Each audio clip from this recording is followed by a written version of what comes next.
వివరాల్లోనికి వెళ్దాం. హైదరాబాద్ లో కారు బీభత్సాన్ని సృష్టించింది. బోరబండ కార్మిక నగర్లో డ్రైవింగ్ అనుభవం లేని 17 ఏళ్ల బాలుడు కారు నడపడంతో అదుపు తప్పి వరుసగా నిలిచిన 7 ద్విచక్ర వాహనాలు ఢీకొట్టాడు. అనంతరం రోడ్డుపై వెళ్తున్న మరో బైకును కూడా బలంగా ఢీకొట్టడంతో 2 వ్యక్తులు తీవ్రంగా గాయపడ్డారు.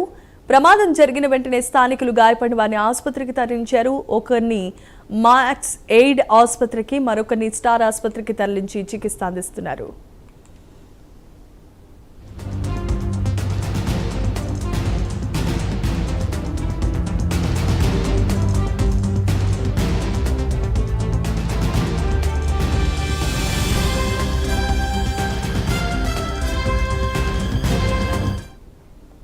బోరబండకు చెందిన విద్యార్థి అద్దెకు తీసుకొచ్చిన బలేనో కారును శుభ్రం చేసిన అనంతరం తాళాలు కారులోనే ఉంచడంతో సరదాగా డ్రైవింగ్ చేయడానికి ప్రయత్నించినట్లుగా తెలుస్తోంది.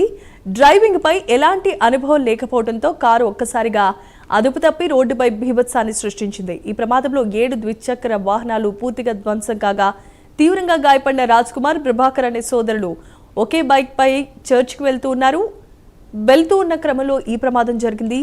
ప్రస్తుతం ఈ ఇద్దరి ఆరోగ్య పరిస్థితిపై వైద్యులు ప్రత్యేకమైన పర్యవేక్షణ కొనసాగిస్తున్నారు. ఘటనపై కేసు నమోదు చేసిన మధురానగర్ పోలీసులు సీసీటీవీ ఫుటేజ్ పరిశీలిస్తూ కారు యజమాని, వాహనాన్ని అద్దెకు తీసుకున్న వ్యక్తి, మైనర్కు అసలు కారు ఎలా అందించారు అనే కోణంలో పోలీసులు దర్యాప్తు చేపట్టారు. మైనర్లకు వాహనాలు అప్పగించే వారిపై కూడా కఠిన చర్యలు తీసుకునే అవకాశం ఉన్నట్లుగా పోలీసులు తెలియజేశారు.